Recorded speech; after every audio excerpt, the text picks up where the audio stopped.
이번 시간은 협동학습 두 번째 시간입니다. 이번 시간에 살펴볼 내용은 협동학습의 유형별, 특징과 실제에 대한 부분입니다. 이번 시간에 살펴볼 협동학습의 유형은 모두 5가지로 이루어져 있는데, 그 첫 번째 직소 모형, 그리고 두 번째 집단 성취 분담 모형, 세 번째 찬반 협동학습 모형, 그 다음에 네 번째 집단 탐구 모형, 마지막 5번째 문제중심 학습 모형으로 이루어져 있습니다.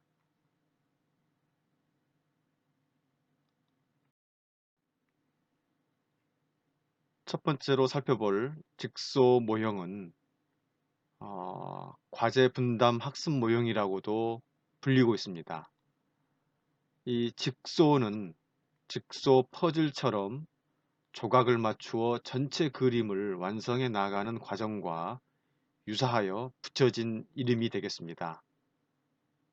이 모든 구성원들에게 서로 다른 과제를 분담해야 하기 때문에 과제 분담 학습 모형이라고도 하고 있습니다. 그 모든 구성원이 개별적 책무성을 가지게 되어 학습 동기가 강화되고 다른 동료들을 가르쳐야 하기 때문에 경청하는 훈련 효과도 있다고 말씀드리겠습니다. 그리고 이러한 직소 모형은 에런슨 등이 전통적인 경쟁학습 환경을 소모둠 활동 중심의 협동학습 환경으로 바꾸기 위해 고안한 것이다. 이렇게 이제 말씀을 드리겠습니다. 아울러 직소 모형은 모둠 내 각 구성원이 전체 학습 내용의 일부분을 담당하고 있기 때문에 그 모둠의 모든 구성원들은 학습 목표를 달성하기 위해 반드시 협동해야 하며 각 구성원은 모둠의 성공에 결정적 기여를 하고 있다. 이렇게 얘기를 할 수 있겠습니다. 아울러 직소는 동료들의 설명을 듣고 수업이 끝나게 됩니다. 따라서 마지막 마무리가 명료하지 못하다는 단점이 지적되었습니다. 그래서 이를 보완하기 위해서 직소 2 또는 직소 3 이러한 학습 모형이 제시되기도 했습니다. 직소 2 모형은 3단계 후에 평가를 통해 학생들이 끝까지 수업에 참여하도록 유도하는 방식이고, 직소 3 모형은 평가를 하기 전에 또 한 번의 소모둠 학습 활동을 할 수 있는 기회를 부여하는 형식으로 진행되는 방식이 되겠습니다. 아무튼 이 직소는 개인에게 무한 책임이 주어지는 그런 구조가 되겠습니다. 따라서 모둠 구성에서 학생들의 능력에 따라 문제가 발생할 가능성이 좀 많아 보입니다.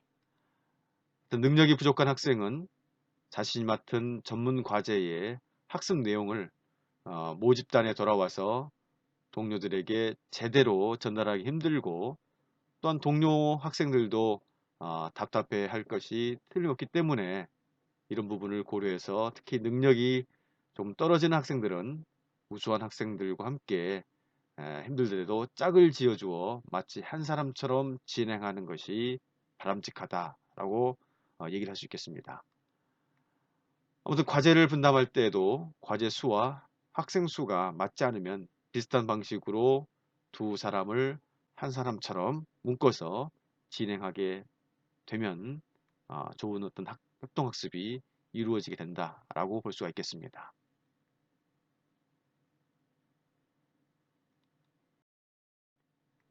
직소를 활용한 협동학습은 상당히 오랜 시간이 걸리는 수업이기 때문에 대체로 1차 시 이내로 마무리하기는 힘듭니다. 따라서 1차 시는 과제 분담과 전문가 활동을 수행하는 그런 시간으로 하고, 그 다음 2차 시는 모집단에서 동료 교수 활동을 하는 것이 일반적으로 진행하는 방식이다 라고 볼 수가 있겠습니다. 직소는 평가를 하지 않기 때문에 처음에는 학생들이 열심히 하지만 이게 여러 번 반복되게 되면 집중력이 떨어지는 경향이 있고 또한 학습 효과도 없는 것으로 보고되고 있는 문제점도 있습니다. 지금 보시는 참고 자료는 직소 모형을 활용한 수업 방법입니다. 구체적인 주제는 도시의 내부 구조 및 토지 이용과 관련한 그런 내용으로 직소 모형을 활용해서 설계한 수업이 되겠습니다.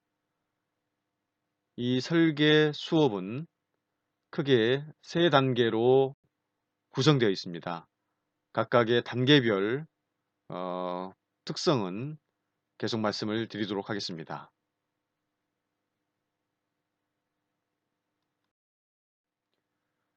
구체적 직소 모형의 세 단계 설명에 앞서서 먼저 도시 내부 구조 및 토지 이용이라는 주제에 관련된 내용을 먼저 살펴보도록 하겠습니다. 이 주제와 관련된 전문가 학습지는 크게 네 가지 주제로 나뉘어져 있습니다.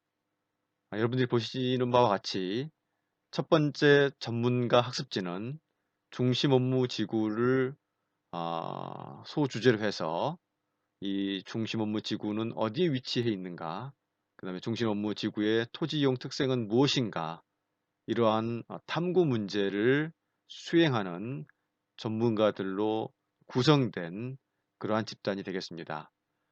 두 번째 전문가 집단은 도심지역이라고 하는 주제를 가지고 도심지역은 어디에 위치하는가, 도심지역의 토지 이용 특색은 무엇인가 라고 하는 주제를 수행하는 그러한 전문가 집단이라고 볼 수 있습니다.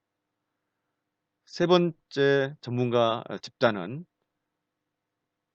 연구 지역이 점이지대가 되겠습니다. 그래서 점이지대라고 하는 학습 주제에 점이지대는 어디에 위치하는가, 그다음에 점이지대의 토지 이용 특색은 무엇인가, 이러한 탐구 문제를 가지고 수행을 진행하는 집단이 되겠습니다. 네 번째 전문가 집단은 교외 지역이라고 하는 주제를 가지고 교외 지역은 어디에 위치하는가, 그리고 교외 지역의 토지 이용 특색은 무엇인가 라고 하는 탐구 문제를 수행하는 그런 전문가 집단이라고 볼 수가 있겠습니다. 자, 이러한 각각의 모둠이 각각의 전문 영역에 나뉘어서 학습을 통해서 진행하는 게 바로 직소를 활용한 협동학습이다라고 할 수가 있겠습니다.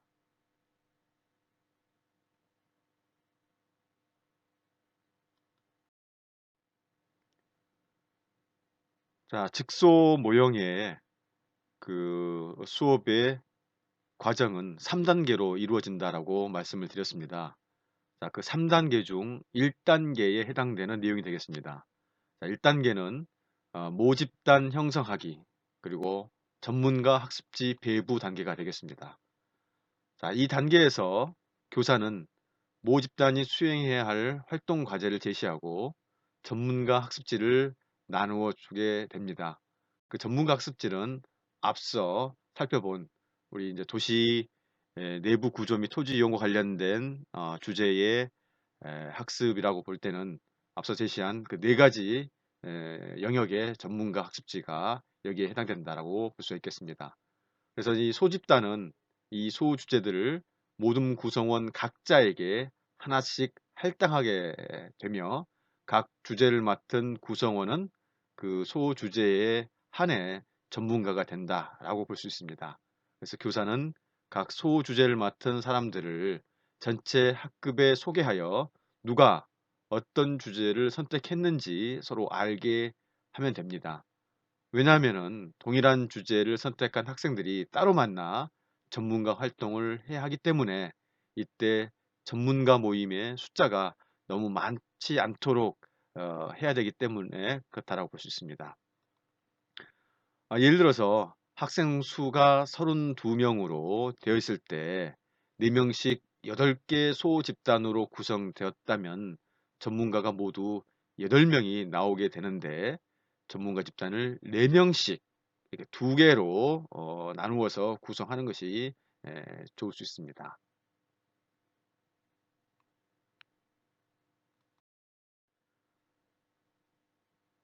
직소 모형의 두 번째 단계는 전문가 집단에서 활동하기 단계입니다.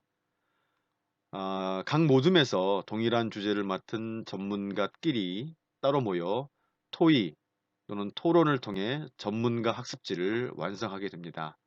전문가 활동은 주로 모 집단에 가서 어떻게 이 내용을 전달해 줄 것인지를 위주로 토의 및 토론을 하게 됩니다. 이때 교사는 전문가 모둠에서 다루어야 할 학습의 요점과 범위를 안내해 주는 자료를 제공하는 것이 에, 자, 그 다음에 세 번째 단계는 모 집단으로 돌아와서 동료들에게 교수 활동을 하는 그런 단계라고 볼 수 있습니다.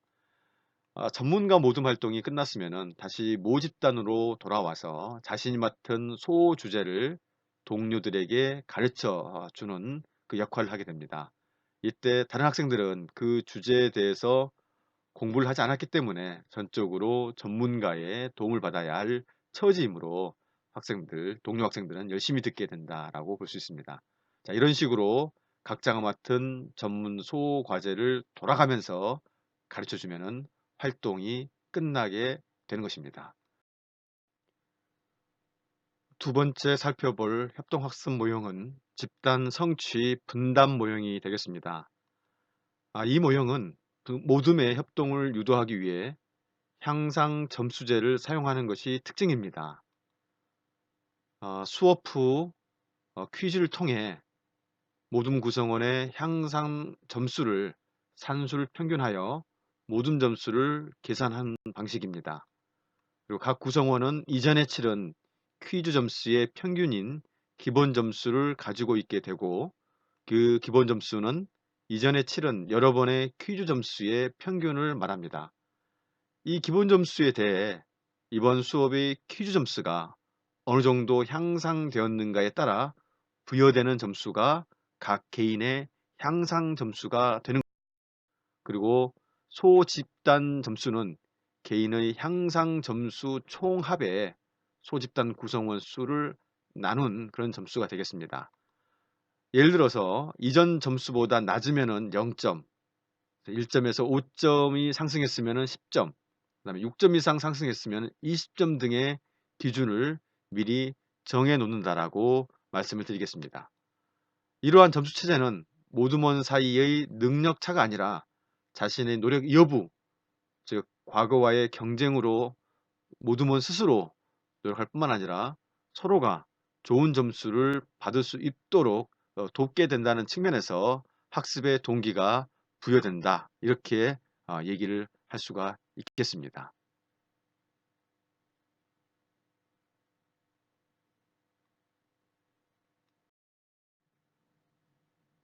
세 번째로 살펴볼 협동학습 모형은 찬반 협동학습 모형이 되겠습니다.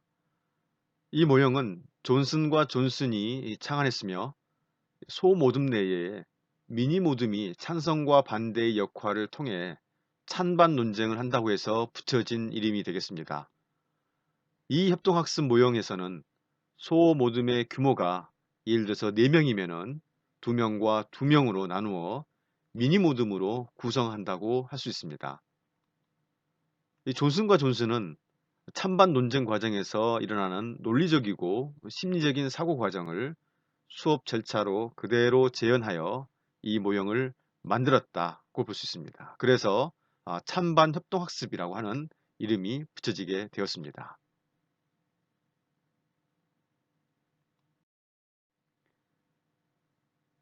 찬반 협동학습 모형에서 개인은 자신이 가지고 있던 불완전한 정보, 제한된 경험, 자신의 관점에 기초하여 최초의 가설적인 결론을 내리게 됩니다. 그 다음으로 자신의 생각과 다른 타인의 정보나 경험, 관점에 의한 다른 결론들을 접하게 되고 그럼에 따라서 자신의 잠정적인 결론의 정확성에 대해 회의를 품게 되고 개념 갈등과 불평형 상태를 경험하게 됩니다. 이러한 개념 갈등과 불평형 상태를 해소하기 위해 학생은 보다 많은 정보, 새로운 경험, 적절한 관점, 정확한 추론을 추구하면서 확산적 사고를 하게 된다고 볼 수 있습니다. 이러한 과정을 거쳐 개인은 논쟁에 대한 새롭고 재개념화되고 재구성된 결론을 얻게 된다고 볼 수 있습니다. 이 방법은 소모둠 내에서 최대한 극단적인 찬반 의견을 경험하려는 데 목적이 있습니다. 따라서 교사는 미니모둠이 최대한 찬성과 반대의 입장을 옹호할 수 있도록 자극할 필요가 있다. 그렇게 얘기할 수 있겠습니다.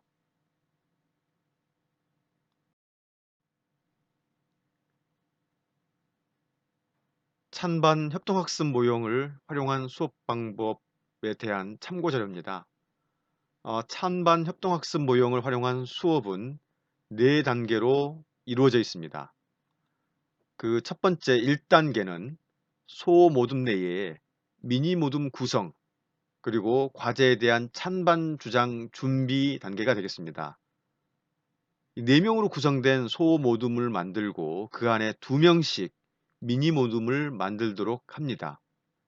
미니모둠은 주어진 과제에 대해 찬성팀과 반대팀 입장에서 각각의 주장을 하기 위한 근거를 논의하게 됩니다.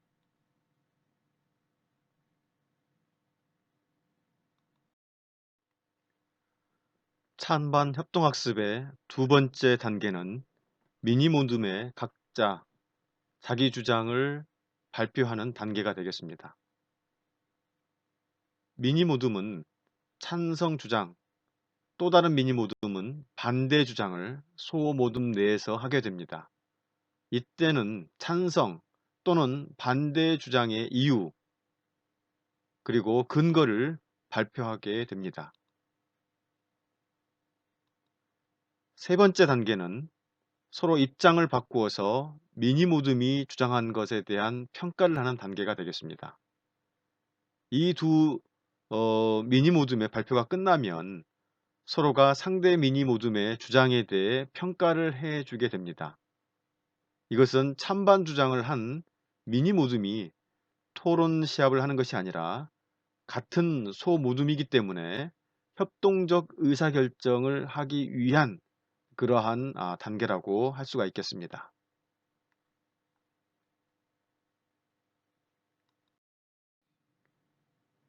찬반 협동학습의 네 번째 단계입니다. 이 네 번째 단계는 소모둠 입장을 정리하여 제출하는 그런 단계로 찬성과 반대 입장을 모두 경험했으므로 각 모둠은 토의와 토론을 통해 찬성 주장의 장단점, 그다음에 반대 주장의 장단점을 정리하여 모둠 전체의 입장을 정리하여 교사에게 제출하는 방식이 되겠습니다. 또한 수업 시간에 여유가 있다 그러면은 몇 소모둠의 결과를 발표하는 그런 시간을 갖게 함으로써 잘 이루어진다 그러면은 찬반 협동학습 어떤 과정이 모두 끝나게 되는 그런 거라고 볼 수 있겠습니다.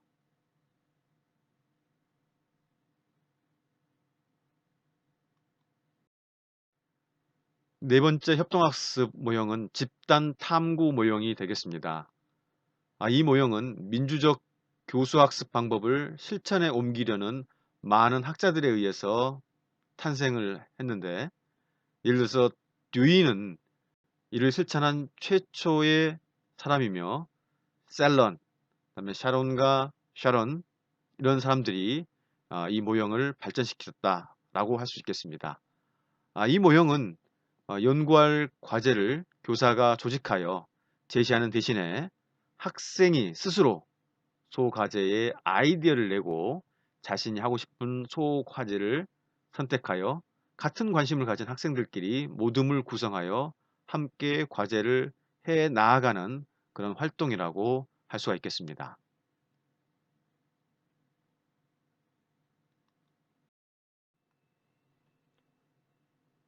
집단 탐구 모형에서 모둠 활동을 할 때 학생들은 함께 탐구 계획을 세우는 과정을 거치게 됩니다.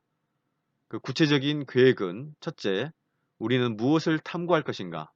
둘째, 우리는 어떤 자료가 필요한가? 셋째, 어떻게 활동을 분담해야 하는가? 넷째, 우리가 발견한 것들을 어떻게 요약해야 하는가에 대한 계획을 세우게 됩니다.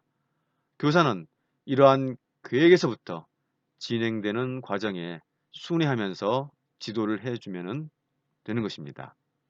그리고 이러한 집단 탐구는 모둠 내에서의 많은 토의와 토론이 일어나게 되는데, 이 방법은 학생들의 토의, 그다음에 토론에 익숙해진 후 실천하는 것이 바람직하다라고 할 수가 있겠습니다.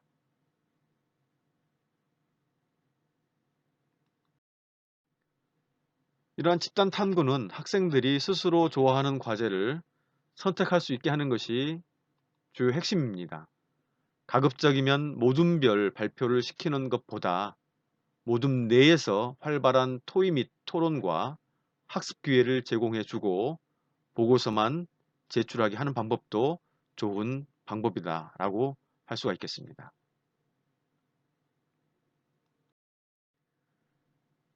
집단 탐구 모형을 활용한 수업 방법, 이 방법은 대체로 5단계로 이루어져 있습니다.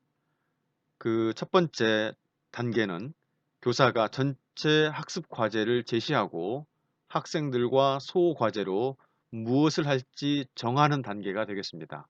그래서 교사는 전체 학급 과제를 제시하고, 그리고 또한 이를 위해서 어떤 소과제들이 필요한지 자유롭게 발표하고 이를 칠판에 적습니다.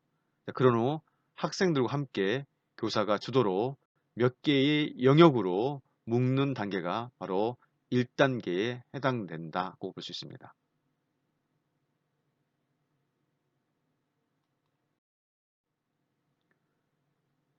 집단 탐구 모형의 두 번째 단계는 학생들이 선호하는 과제를 선택해 모둠을 구성하는 그런 단계가 되겠습니다.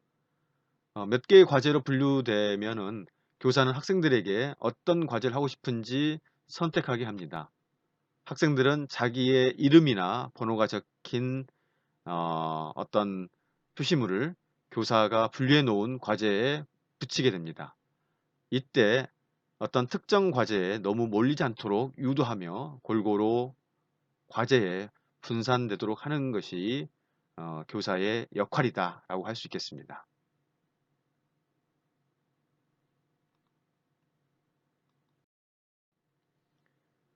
세 번째 단계는 모둠별 탐구 계획을 세우는 단계가 되겠습니다. 학생들이 원하는 과제가 정해지면 필요한 역할을 분담하고 모둠별로 탐구 계획을 세우게 됩니다. 그리고 학생들은 토의 및 토론을 통해 탐구 계획과 역할을 분담하게 됩니다. 이때 교사는 소주제별 학습지를 모둠별로 주는 것이 좋습니다. 그래야 학생들이 어떻게 학습해야 할지 감을 잡을 수 있기 때문이라고 할 수 있습니다.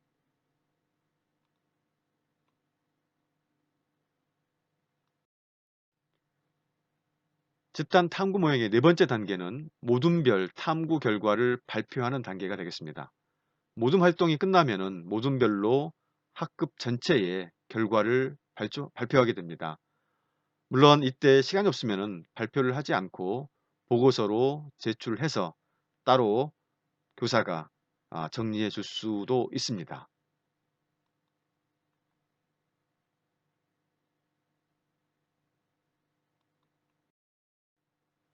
마지막 집단 탐구 모형의 5단계는 교사는 어떤 모둠의 탐구 결과물이 전체 학급 과제 완성에 어떤 역할을 했는지 점검해 주는 단계가 되겠습니다.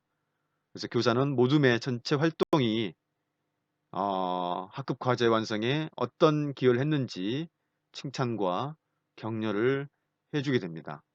또한 모둠 활동을 모범적으로 실시한 모둠에 대해서 칭찬을 함으로써 수업을 마무리하게 된다고 말할 수 있습니다.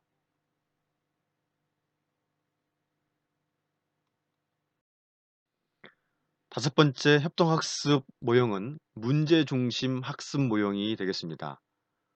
이 모형은 주어진 실제적인 문제를 개인 활동과 모둠 활동을 통해 해결하는 해결안을 마련하면서 학습하는 모형입니다. 문제중심 학습은 문제 해결 학습과 같다고 볼 수 있으며 문제 해결 학습을 보다 넓은 의미로 해석하면 그중 한 모형에 속한다라고 할 수 있습니다. 이 문제 해결 학습이란 듀이가 주장한 것처럼 문제를 해결하는 과정에서 반성적 사고를 통해 학생들이 학습한다라고 말할 수 있습니다. 이러한 문제중심 학습은 의학교육에서 출발을 했다고 볼 수 있습니다. 그래서 실제로 환자를 진단하고 적절한 처방을 내리는 데에 어려움을 겪는 문제를 해결하기 위해 이 학습 방법을 제안했다라고 할 수 있습니다. 그리고 이러한 문제중심 학습의 이론적 기초는 구성주의에서 제공하고 있으므로 자기주도적 학습과 협동학습이 주요한 수업 방법으로 작동을 하고 있다. 이렇게 말씀을 드릴 수 있겠습니다.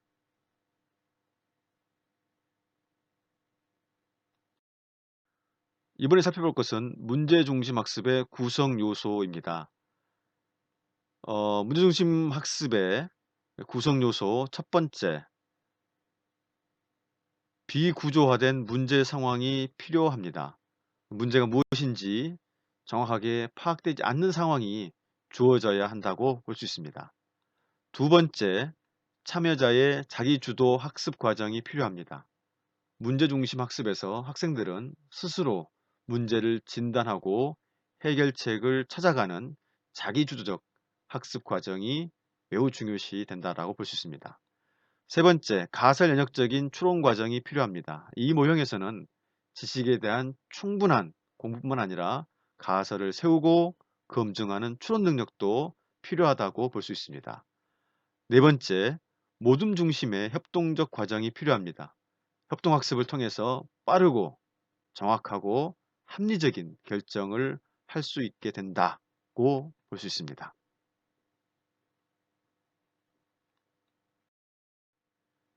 이 문제중심 학습의 수업에 있어서 네 가지 단계가 있습니다. 이 슈미트 등 학자가 제시한 단계인데 그 첫 번째 단계는 비구조화된 문제를 제시하는 그런 단계입니다. 교사는 다소 불확실한 문제 상황을 제시하고 그런 상황에서 학생들은 토의 및 토론을 통해 자신들의 지식을 동원하여 문제 상황을 이해하려고 노력합니다.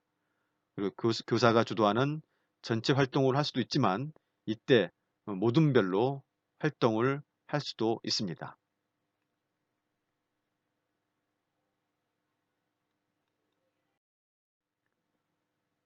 문제 해결 학습의 두 번째 단계는 가설을 세우는 단계가 되겠습니다. 1단계인 앞 단계에서 어느 정도 문제 상황이 이해되었으면 모둠별로 토의와 토론을 통해 문제 상황을 설명할 수 있는 가설을 세우게 됩니다. 그리고 가설을 증명하기 위해 어떤 학습이 필요한지 학습 과제를 분명히 하게 됩니다. 이때 과제를 분담해야 한다면 누가 어떤 과제를 분담해서 학습해 올 것인지도 정하게 된다고 볼 수 있습니다.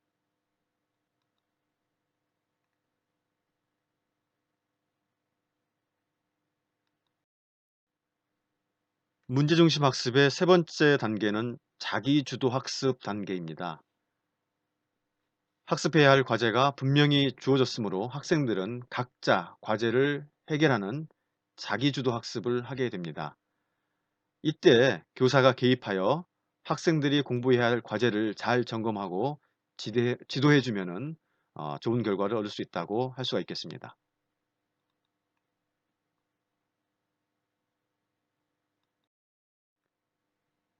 문제중심 학습의 네 번째 단계는 결론을 내리는 단계가 되겠습니다. 이 단계에서 학생들은 모둠별로 다시 모여 각자 자기주도로 해서 공부한 것을 토대로 최초의 가설을 수정하거나 정교화하고 최종적인 결론을 내리게 됩니다. 자, 이러한 과정이 완성이 된다 그러면은 문제 중심의 학습은 마무리가 되겠습니다.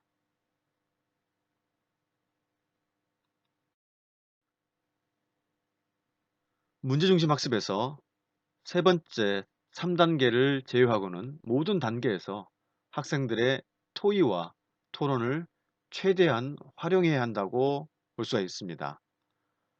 문제중심 학습에서 가장 중요한 것은 어떤 문제를 제시할 것인가입니다. 이는 문제중심 학습에서 문제의 질에 따라 문제중심 학습의 적합성이 좌우되기 때문이기도 합니다. 이런 어떤 문제를 어떻게 잘 제시했을 때 문제중심 학습의 효과는 높아진다라고 볼 수가 있겠습니다.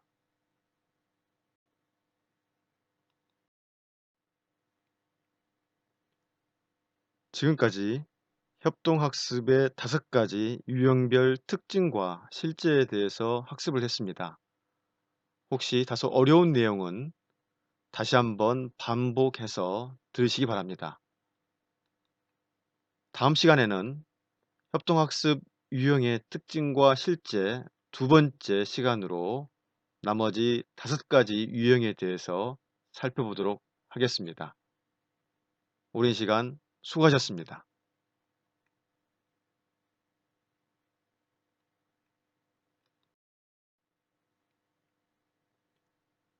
지금까지 협동학습의 5가지 유형별 특징과 실제에 대해서 학습을 했습니다. 혹시 다소 어려운 내용은 다시 한번 반복해서 들으시기 바랍니다. 다음 시간에는 협동학습 유형의 특징과 실제 두 번째 시간으로 나머지 5가지 유형에 대해서 살펴보도록 하겠습니다. 오랜 시간 수고하셨습니다.